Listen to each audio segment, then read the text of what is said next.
ಲಲಿತಾದೇವಿಯ ಸಾಧನೆ ಯಾರ್ಯಾರು ಮಾಡ್ತಾ ಇದ್ದೀರಾ ಅವರೆಲ್ಲರೂ ಕೂಡ ಮಂತ್ರಿಣೀ ದೇವಿಯ ಸ್ಮರಣೆ ಮಾಡಲೇಬೇಕು. ಲಲಿತಾ ರಹಸ್ಯ, ಲಲಿತೋಪಾಖ್ಯಾನ ಇದನ್ನೆಲ್ಲ ಓದಿದಾಗ ಮಂತ್ರಿಣೀ ದೇವಿಯ ಮಹಾತ್ಮೆ ನಮ್ಗೆ ಗೊತ್ತಾಗುತ್ತೆ. ಯಾರು ಈ ಮಂತ್ರಿಣೀ ದೇವಿ? ಲಲಿತಾದೇವಿಯ ಅಷ್ಟು ಶಕ್ತಿ ಸಮೂಹಗಳನ್ನ, ಯೋಗಿನಿ ಗಣಗಳನ್ನ, ಶಕ್ತಿ ಸೇನೆಯನ್ನ ಮಂತ್ರಿಯ ರೀತಿನಲ್ಲಿ ಆಧಿಪತ್ಯವನ್ನ ವಹಿಸಿರ್ತಕ್ಕಂಥ ದೇವಿ. ಲಲಿತಾ ಪರಮೇಶ್ವರಿಗೆ ಸಲಹೆಗಳನ್ನು ಕೊಡ್ತಾ ಅಂತರಂಗದ ಸಚಿವೆಯಾಗಿ ಇರುವಂತವಳೆ ಮಂತ್ರಿಣೀ ದೇವಿ. ಈ ಮಂತ್ರಿಣೀ ದೇವಿ ಯಾರೇ ಲಲಿತಾದೇವಿ ಹತ್ರ ಸಮೀಪಿಸಬೇಕಾದ್ರೂ ಮಂತ್ರಿಣೀ ದೇವಿ ಹತ್ರ ಅರಿಕೆ ಮಾಡ್ಕೋಬೇಕು. ಅಮ್ಮ, ನಾನು ಇಂಥ ಕೆಲಸಕ್ಕೆ ಬಂದಿದ್ದೀನಿ, ತಾಯಿ ದರ್ಶನ ಮಾಡಿಸು ಅಂದಾಗ ಮಂತ್ರಿಣೀ ದೇವಿ ಆ ವ್ಯಕ್ತಿಯ ಅರ್ಹತೆ, ಯೋಗ್ಯತೆ, ತಪಸ್ಸು, ಜ್ಞಾನ, ಅಂತರಂಗ ಶುದ್ಧಿ ಇದನ್ನೆಲ್ಲ ಗಮನದಲ್ಲಿ ಇಟ್ಕೊಂಡು ಆಮೇಲೆ ದೇವಿ ಹತ್ರ ಕರ್ಕೊಂಡೋಗಿ ಬಿಡೋಳೆ ಮಂತ್ರಿಣೀ ದೇವಿ. ಆದ್ರಿಂದ ಯಾರ್ಯಾರು ಧ್ಯಾನಕ್ಕೆ ಕೂತ್ಕೊಳ್ತೀರಾ, ತಾಯಿ ಲಲಿತಾ ಪರಮೇಶ್ವರಿ ಧ್ಯಾನ ಆಗಿರಬಹುದು, ದುರ್ಗಾದೇವಿ ಧ್ಯಾನ ಆಗಿರಬಹುದು, ಇದನ್ನ ಕೂತ್ಕೊಳ್ಳೋಕೆ ಮುಂಚೆ ಆ ತಾಯಿ ಮಂತ್ರಿಣೀ ದೇವಿಯ ಸ್ಮರಣೆಯನ್ನ ಮಾಡ್ಕೋಬೇಕು. ಇದನ್ನ ಮಾಡ್ಕೊಳ್ಳೋದ್ರಿಂದ ನಾವು ಪುರಶ್ಚರಣೆ ಮಾಡ್ತಕ್ಕಂಥ ಮಂತ್ರ, ಯಾವುದೇ ಮಂತ್ರ ಆಗಿರ್ಬೋದು, ಆ ಮಂತ್ರಕ್ಕೆ ಒಂದು ಬಲ ಅನ್ನೋದು ಬರುತ್ತೆ. ಆ ಮಂತ್ರಕ್ಕೆ ಮಂತ್ರ ಸಿದ್ಧಿ ಉಂಟಾಗುತ್ತೆ ಆ ತಾಯಿ ಸ್ಮರಣೆ ಮಾಡ್ಕೊಳ್ಳೋದ್ರಿಂದ, ಮಂತ್ರಿಣೀ ದೇವಿಯ ಸ್ಮರಣೆ ಮಾಡ್ಕೊಳ್ಳೋದ್ರಿಂದ. ಧ್ಯಾನಕ್ಕೆ ಮುಂಚೆ ಮಂತ್ರಿಣೀ ದೇವಿಯ ಸ್ಮರಣೆ ಮಾಡ್ಕೊಂಡು ಧ್ಯಾನ ಕೂತ್ಕೊಂಡಾಗ ನಮ್ಮ ಅಂತರಂಗದಲ್ಲಿ ಕೂತ್ಕೊಂಡು ಅವಳು ಸಲಹೆಗಳನ್ನ ಕೊಡ್ತಾ ಹೋಗ್ತಾಳೆ ಮಂತ್ರಿಣೀ ದೇವಿ. ಈ ರೀತಿ ಧ್ಯಾನ ಮಾಡಪ್ಪ, ಧ್ಯಾನದಲ್ಲಿ ಈ ರೀತಿ ಆಲೋಚನೆಗಳು ಬಂದ್ರೆ ನೀನ್ ಏನು ಮಾಡಬೇಕು, ಇದರಿಂದ ಆಚೆ ಹೇಗೆ ಬರಬೇಕು. ಒಂದೊಂದ್ಸಲಿ ಮನಸ್ಸು ಧ್ಯಾನದಲ್ಲಿ ಸಿಕ್ಕಾಕೊಂಡ್ಬಿಡುತ್ತೆ, ಒದ್ದಾಡ್ತಾ ಇರುತ್ತೆ ಸಿಕ್ಕಾಕೊಂಡು, ಅದರಿಂದ ಆಚೆ ಬರೋದಕ್ಕಾಗೋದಿಲ್ಲ. 20 ನಿಮಿಷ, 30 ನಿಮಿಷ, 40 ನಿಮಿಷ, 1 ಗಂಟೆ ಆದ್ರೂ ಧ್ಯಾನ ಎಲ್ಲ ವ್ಯರ್ಥ ಆಗೋಗುತ್ತೆ ಒಂದೊಂದ್ಸಲಿ. ಯಾಕೆ ಅಂತ ಹೇಳಿದ್ರೆ ನಮ್ಮ ಮನಸ್ಸು ಅಂತ ಒಂದು ಜೇಡರ ಬಲೆಯಲ್ಲಿ ಸಿಕ್ಕಾಕೊಂಡ್ಬಿಡುತ್ತೆ. ಆ ಜೇಡರ ಬಲೆಯಿಂದ ಬಿಡಿಸೋಳೆ ಮಂತ್ರಿಣೀ ದೇವಿ. ಅವಳು ಅಂತರಂಗದಲ್ಲಿ ಪ್ರಕಟ ಆಗಿ ಇದರಿಂದ ನೀನು ಹೇಗೆ ಆಚೆ ಬರಬೇಕು ಅನ್ನೋ ಒಂದು ವಿಜ್ಞಾನವನ್ನ ಮನಸ್ಸಿಗೆ ಬೋಧನೆ ಮಾಡ್ತಾಳೆ. ಬೋಧನೆ ಮಾಡ್ತಕ್ಕಂಥ ಪರಮ ಬೋಧ ಸ್ವರೂಪಿಣಿನೇ ಮಂತ್ರಿಣೀ ದೇವಿ.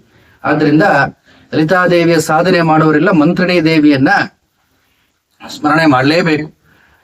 ಯಾವ ಒಂದು ದಿವ್ಯವಾದ ಮಂತ್ರದಿಂದ ಆ ತಾಯಿಯನ್ನ ಉಳಿಸ್ಕೋಬಹುದು ಅಂದ್ರೆ, ಲಲಿತಾ ಸಹಸ್ರನಾಮದಲ್ಲಿ ಅನೇಕ ನಾಮಗಳು ಬರುತ್ತೆ. ಶ್ಲೋಕ ರೂಪದಲ್ಲಿ ಹೇಳೋದು ಒಂದು ಸಾಧನೆ, ಒಂದು ಪದ್ಧತಿ. ಪ್ರತ್ಯೇಕವಾಗಿ ಒಂದೊಂದೇ ನಾಮವನ್ನ ಉಚ್ಚಾರಣೆ ಮಾಡೋದು ಇನ್ನೊಂದು ಪದ್ಧತಿ. ಒಂದೊಂದು ನಾಮದಲ್ಲಿ ಒಂದೊಂದು ಶಕ್ತಿ ಇದೆ, ಒಂದೊಂದು ಅರ್ಥ ಇದೆ.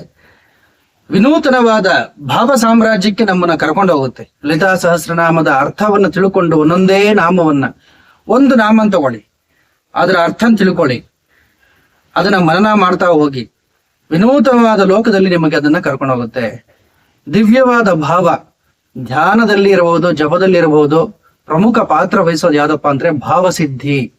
ರಾಮಕೃಷ್ಣ ಪರಮಹಂಸರು ಭಾವ ಸಾಮ್ರಾಜ್ಯ ಚಕ್ರವರ್ತಿ ಅಂತ ದಿವ್ಯವಾದ ಭಾವದಲ್ಲಿ ಇರ್ತಿದ್ರು ಅವರು. ಪ್ರಪಂಚನೇ ಮರ್ತು ಹೋಗೋದವ್ರಿಗೆ. ಆ ರೀತಿ ಭಾವಸಿದ್ಧಿ ಉಂಟಾಗಬೇಕಾದ್ರೆ ಮೊದಲು ನಾವು ಅರ್ಥ ತಿಳ್ಕೋಬೇಕು. ಅರ್ಥ ತಿಳ್ಕೊಂಡು ಅದನ್ನ ಜಪ ಮಾಡೋದಾಗ್ಲಿ, ಆ ಅರ್ಥವನ್ನ ಚಿಂತನೆ ಮಾಡಿಕೊಂಡು ಧ್ಯಾನ ಮಾಡೋದಾಗ್ಲಿ, ಇದನ್ನ ಮಾಡಿದಾಗ ನಮಗೆ ಆ ಸಿದ್ಧಿ, ಭಾವಸಿದ್ಧಿ ಉಂಟಾಗುತ್ತೆ. ಏನು ಭಾವಸಿದ್ಧಿ ಅಂತ ಹೇಳಿದ್ರೆ, ಭಾವ ಜಾಗೃತಿಯಾಗಿ ಉನ್ನತವಾದ ಆನಂದದ ಸ್ಥಿತಿ. ಅದನ್ನ ನಾವು ಬಾಯಿ ಮಾತಲ್ಲಿ ಬಣ್ಣಿಸೋದಕ್ಕಾಗೋದಿಲ್ಲ. ಉನ್ನತವಾದ ಆನಂದ ಸ್ಥಿತಿ ಅಂದ್ರೆ ಏನು ಅಂತ ನೀವು ಕೇಳ್ಬೋದು. ಲೌಕಿಕವಾದ ಎಲ್ಲಾ ವಸ್ತುಗಳು ಏನು ಆನಂದ ಕೊಡುತ್ತೋ ಅದಕ್ಕಿಂತ 100 ಪಟ್ಟು ದೊಡ್ಡದು ಆ ಆನಂದ. ಧ್ಯಾನದಲ್ಲಿ ಕೂತ್ಕೊಂಡಾಗ ಆ ಪರಿಪೂರ್ಣ ಸ್ಥಿತಿ ಅಂದ್ರೆ ಎಲ್ಲ ನಾನೇ, ನನಗಿನ್ನೇನೂ ಬೇಕಾಗಿಲ್ಲ. ಮನುಷ್ಯನಿಗೆ ಬೇಕು ಬೇಕು ಅಂದವಾಗ್ಲೇನೆ ಅವನು ಅಲ್ಪ ಆಗ್ತಾನೆ. ನನಗೇನೂ ಬೇಕಾಗಿಲ್ಲ ಅಂದಾಗ ಆ ಪರಿಪೂರ್ಣ ಸ್ಥಿತಿನ ತಲುಪ್ತಾನೆ. ಆ ಒಂದು ಸ್ಥಿತಿಗೆ ಕರ್ಕೊಂಡು ಹೋಗುತ್ತೆ. ಇವತ್ತಿನ ನಾಮ ವಿಶೇಷತೆ ಏನು? ಓಂ ಚಿಂತಾಮಣಿ ಗ್ರಹಾಂತಸ್ಥಾಯಿ ನಮಃ. ಈ ಲಲಿತಾ ದೇವಿಯ ಈ ನಾಮವನ್ನ ಜಪ ಮಾಡೋದ್ರಿಂದ ಆ ದಿವ್ಯ ಭಾವವನ್ನು ನಾವು ಖಂಡಿತ ಪಡೆಯಬಹುದು. ಚಿಂತಾಮಣಿ ಅಂತ ಹೇಳಿದ್ರೆ ಅದು ಉನ್ನತವಾದ ಪುಣ್ಯ ಲೋಕಗಳಲ್ಲಿ ಇರ್ತಕ್ಕಂಥ ಮಣಿ. ವೈಕುಂಠ ಇರ್ಬೋದು, ಕೈಲಾಸ ಇರ್ಬೋದು, ಸ್ವರ್ಗ ಇರ್ಬೋದು, ಇಲ್ಲಿ ಆ ಮಣಿ ಇದೆ, ಚಿಂತಾಮಣಿ ಅಂತ. ಏನಾದ್ರೆ ಕೆಲಸ ಅಂತ ಹೇಳಿದ್ರೆ, ಯಾರು ಆ ಮಣಿನ ಇಟ್ಕೊಂಡು ಏನು ಚಿಂತನೆ ಮಾಡ್ತಾರೋ ಅದು ಆ ವಸ್ತು ಅವರಿಗೆ ಸಿಕ್ಬಿಡುತ್ತೆ. ಅದನ್ನೇ ಚಿಂತಾಮಣಿ ಅಂತ ಹೇಳೋದು. ಲಲಿತಾದೇವಿಯ ಗೃಹ, ಮನೆ ಚಿಂತಾಮಣಿಗಳಿಂದ ನಿರ್ಮಿತವಾಗಿದೆಯಂತೆ. ಅಂತ ಅನೇಕ ಕೋಟಿ ಚಿಂತಾಮಣಿಗಳಿಂದನೇ ಆ ದೇವಿಯ ಗ್ರಹವನ್ನ ಕಟ್ಟಿದ್ದಾರೆ. ಯಾರು ಕಟ್ಟಿದವನು? ವಿಶ್ವಕರ್ಮ ಆ ಲಲಿತಾದೇವಿಯ ಗ್ರಹವನ್ನ ಚಿಂತಾಮಣಿಗಳಿಂದ ನಿರ್ಮಿಸಿಕೊಟ್ಟಿದ್ದಾನಂತೆ, ತಾಯಿಗೋಸ್ಕರ, ತಾಯಿಯ ಸೇವಕನಾಗಿ. ಅಂತಹ ಗ್ರಹದ ಒಳಗಡೆ ಆ ತಾಯಿ ಕೂತ್ಕೊಂಡು ವಿರಾಜಿಸ್ತಿದ್ದಾಳೆ ಅಂತ ಭಾವ. ನಮ್ಮ ಹೃದಯವನ್ನೇ ಚಿಂತಾಮಣಿ ಗ್ರಹವಾಗಿ ಭಾವಿಸ್ಕೋಬೇಕು. ಧ್ಯಾನ ಮಾಡುವಾಗ ನಮ್ಮ ಹೃದಯ ಕೇಂದ್ರ, ರಾಮಕೃಷ್ಣ ಪರಮಹಂಸರು ಇದನ್ನೇ ರಾಮಕೃಷ್ಣ ವಚನ ವೇದನ ಓದುವಾಗ ನಮಗೆ ಸ್ಪಷ್ಟವಾಗಿ ಹೇಳಿದ್ದಾರೆ. ಹೃದಯ ಅನ್ನೋದು ತುಂಬಾ ಮುಖ್ಯವಾದ ಸ್ಥಾನ ಧ್ಯಾನಕ್ಕೆ. ನಮ್ಮ ಹೃದಯ ಅನ್ನೋದು ತುಂಬಾ ಪವಿತ್ರವಾದ ಸ್ಥಾನ. ಧ್ಯಾನದಲ್ಲಿ ನಾವು ಯಾವುದೇ ದೇವರು ಧ್ಯಾನ ಮಾಡಬಹುದು. ನಮ್ಮ ಹೃದಯದಲ್ಲಿ ಬಂದು ಕೂತಿರೋ ಹಾಗೋ ನಿಂತಿರೋ ಹಾಗೋ ಭಾವನೆ ಮಾಡ್ಕೋಬೇಕು. ಆಗ ಧ್ಯಾನ ಸಿದ್ಧಿ ಉಂಟಾಗತ್ತೆ ಅಂತ ರಾಮಕೃಷ್ಣ ಪರಮಹಂಸರು ಬಹಳ ಒತ್ತಿ ಹೇಳಿದ್ದಾರೆ. ಆದ್ರಿಂದ ಇಲ್ಲಿ ಅನಾಹತ ಚಕ್ರ ಇರುತ್ತೆ ಹೃದಯದಲ್ಲಿ. ಇಲ್ಲಿ ಲಲಿತಾದೇವಿಯ ಧ್ಯಾನ, ಈ ನಾಮವನ್ನು ಜಪ ಮಾಡಬೇಕಾದ್ರೆ ಓಂ ಚಿಂತಾಮಣಿ ಗೃಹಾಂತಸ್ಥಾಯೇ ನಮಃ ಅನ್ನೋ ಮಂತ್ರವನ್ನ ಜಪ ಮಾಡಬೇಕಾದ್ರೆ ನಮ್ಮ ಹೃದಯದಲ್ಲೇ ಬಂಗಾರದ ಪ್ರಭೆಯಿಂದ, ಸ್ವರ್ಣ ಪ್ರಭೆಯಿಂದ, ಸೂರ್ಯ ಪ್ರಭೆಯಿಂದ ಅಥವಾ ಚಂದ್ರ ಪ್ರಭೆಯಿಂದ ಹೊಳೆದಿರ್ತಕ್ಕಂಥ ಚಿಂತಾಮಣಿ ಗ್ರಹವನ್ನ ನಾವು ಊಹೆ ಮಾಡ್ಕೋಬೇಕು. ಊಹೆ ಮಾಡಿಕೊಂಡು ನಮ್ಮ ಹೃದಯ ಮಂದಿರದಲ್ಲಿ ಆ ತಾಯಿ ಕೂತ್ಕೊಂಡಿದ್ದಾಳೆ ಅನ್ನೋ ರೀತಿನಲ್ಲಿ ನಾವು ಕಲ್ಪನೆ ಮಾಡ್ಕೋಬೇಕು. ಕಲ್ಪನೆ ಮಾಡಿಕೊಂಡು ಧ್ಯಾನವನ್ನ ಮಾಡಬೇಕು. ಆಗ ನಮ್ಮ ಹೃದಯ ಕೇಂದ್ರ ಅನಾಹತ ಚಕ್ರ ಶುದ್ಧಿ ಆಗತ್ತೆ. ನಮ್ಮ ಆಧ್ಯಾತ್ಮಿಕ ಸಿದ್ಧಿ ಅನ್ನೋದು ತ್ವರಿತ ಗತಿನಲ್ಲಿ ಆಗತ್ತೆ. ಈ ಚಿಂತಾಮಣಿ ಗ್ರಹಾಂತಸ್ಥಾಯೇ ನಮಃ ಈ ಮಂತ್ರವನ್ನ ಜಪ ಮಾಡೋದ್ರಿಂದ, ಲಲಿತಾದೇವಿಯ ವಿಶೇಷ ನಾಮ ಇದು. ಇದನ್ನ ಜಪ ಮಾಡೋದ್ರಿಂದ ಏನಾಗುತ್ತಪ್ಪ? ದೇಹೋ ದೇವಾಲಯ ಪ್ರೋಕ್ತೋ ಜೀವೋ ದೇವೋ ಸನಾತನಃ ತ್ಯಜೇದ್ ಅಜ್ಞಾನ ನಿರ್ಮಾಲ್ಯಂ ಸೋಹಂ ಭಾವಿನ ಪೂಜೆಯೇತ್ ಅಂತ ಉಪನಿಷತ್ತುಗಳು ಹೇಳ್ಬಿಡ್ತಂದ್ರೆ, ದೇಹವೇ ದೇವಾಲಯ. ಇಲ್ಲಿರ್ತಕ್ಕಂಥ ಜೀವನೇ ಸನಾತನನಾದ ಆ ಪರಮಾತ್ಮ. ಅಜ್ಞಾನ ಅಂತಕ್ಕಂಥ ನಿರ್ಮಾಲ್ಯ ಅಂದ್ರೆ ಹಿಂದಿನ ದಿವಸ ಇಟ್ಟಿರ್ತಕ್ಕಂಥ ಪುಷ್ಪ, ಅದು ಬಾಡಿ ಹೋದಾಗ ಅದನ್ನ ನಿರ್ಮಾಲ್ಯ ಅಂತಾರೆ. ಈ ಅಜ್ಞಾನ ಅನ್ನೋದು ನಿರ್ಮಾಲ್ಯ ಇದ್ದ ಹಾಗೆ. ಆ ಅಜ್ಞಾನ ಅಂತಕ್ಕಂಥ ನಿರ್ಮಾಲ್ಯವನ್ನ ನೀನು ಬಿಟ್ಟು ನೋಡಿದಾಗ ಸೋಹಂ ಭಾವೇನ ಪೂಜೆಯೇ, ಭಗವಂತನೇ ನೀನು, ನೀನೇ ಭಗವಂತ, ಇಬ್ಬರಿಗೂ ಭೇದ ಇಲ್ಲ. ಈ ಸಿದ್ಧಿ, ಇಷ್ಟರ ಮಟ್ಟಿಗೆ ಸಿದ್ಧಿಯನ್ನ ಕೊಡುತ್ತಿದ್ದು ಮಂತ್ರ ಯಾವುದೋ ಓಂ ಚಿಂತಾಮಣಿ ಗ್ರಹಾಂತಸ್ಥಾಯೇ ನಮಃ. ಇದನ್ನ ಜಪ ಮಾಡಿದಾಗ ನಮ್ಮ ದೇಹವೇ ದೇವಾಲಯ ಆಗುತ್ತೆ. ನಮ್ಮ ದೇಹವೇ ಚಿಂತಾಮಣಿ ಗ್ರಹ ಆಗುತ್ತೆ. ನಮ್ಮ ದೇಹವೇ ಚಿಂತಾಮಣಿ ಗ್ರಹ ಆಗುತ್ತೆ. ನಮ್ಮ ದೇಹವನ್ನೇ ಚಿಂತಾಮಣಿ ಗ್ರಹವಾಗಿ ಭಾವಿಸಿಕೊಂಡು ನಮ್ಮ ದೇಹದಲ್ಲಿ ಹೃದಯ ಕೇಂದ್ರದಲ್ಲಿ ಲಲಿತಾದೇವಿ ನೆಲೆಸಿದಳೆ ಅಂತ ಯಾರು ಕಲ್ಪನೆ ಮಾಡಿಕೊಂಡು ಧ್ಯಾನ ಮಾಡ್ತಾರೋ ಅವರ ದೇಹ ದಿವ್ಯ ದೇಹ ಆಗತ್ತೆ. ಮಂತ್ರಮಯವಾದ ದೇಹ ಆಗತ್ತೆ. ಅವರ ದೇಹ ಮಾಂಸಮಯವಾದ ದೇಹ ಅಲ್ಲ, ಅದು ಮಂತ್ರಪೂರಿತವಾದಂತಹ ದೇಹ, ಮಂತ್ರಮಯ ಶರೀರ. ಆಂಜನೇಯ ಸ್ವಾಮಿ ಕೋಟ್ಯಾನುಕೋಟಿ ರಾಮ ಜಪ ಮಾಡಿ ಮಾಡಿ ಮಾಡಿ ಅವನ ಶರೀರ ಮಂತ್ರಮಯ ಶರೀರ ಆಗೋಗುತ್ತಂತೆ. ರಾಮಮಯ ಶರೀರ ಆಗಿತ್ತಂತೆ ಆಂಜನೇಯ ಸ್ವಾಮಿ ಶರೀರ.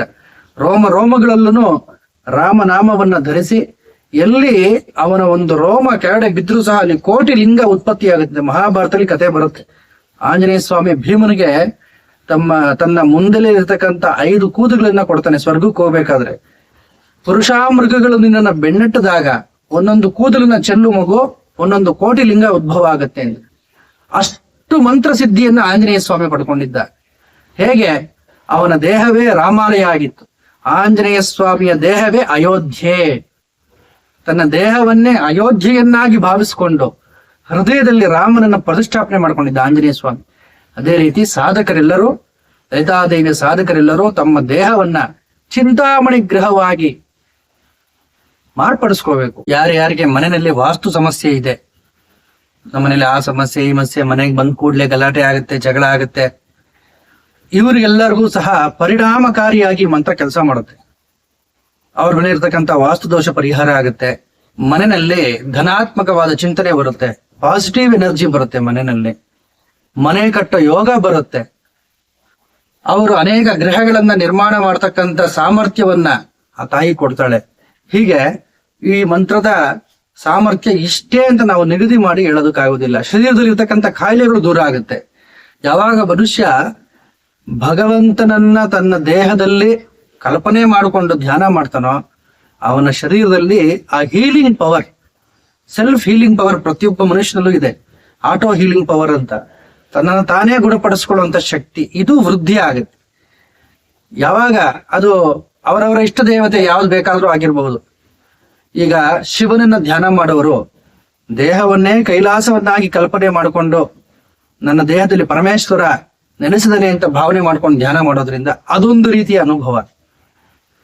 ಹೀಗೆ ಅವರವರ ಇಷ್ಟ ದೇವತೆ, ನನ್ನ ದೇಹವೇ ವೈಕುಂಠ, ಶ್ರೀಮನ್ನಾರಾಯಣ ನನ್ನ ಹೃದಯದಲ್ಲಿ ನೆಲೆಸಿದ್ದಾನೆ, ಮಲಗೊಂಡಿದ್ದಾನೆ ಅಂತ ಭಾವನೆ ಮಾಡ್ಕೊಂಡು ಯಾರು ಧ್ಯಾನ ಮಾಡ್ತಾರೋ ಅವ್ರ ದೇಹವೇ ವೈಕುಂಠ ಆಗುತ್ತೆ. ಇಲ್ಲಿ ಧ್ಯಾನದಲ್ಲಿ ಮುಖ್ಯವಾಗಿ ಬೇಕಾಗಿರೋದು ಭಾವಶುದ್ಧಿ, ಮನಃಶುದ್ಧಿ, ಆಮೇಲೆ ಭಾವಶುದ್ಧಿ. ಭಾವಶುದ್ಧಿ ಅಂದ್ರೆ ಏನು? ಮನಸ್ಸಿನಲ್ಲಿರ್ತಕ್ಕಂಥ ಭಾವನೆಗಳೆಲ್ಲ ಶುದ್ಧವಾಗಿ, ಮನಸ್ಸು ಶುದ್ಧವಾದಾಗ ಆ ಭಾವ ಜಾಗೃತಿಯಾಗಿ ಭಾವಶುದ್ಧಿ ಉಂಟಾಗುತ್ತೆ.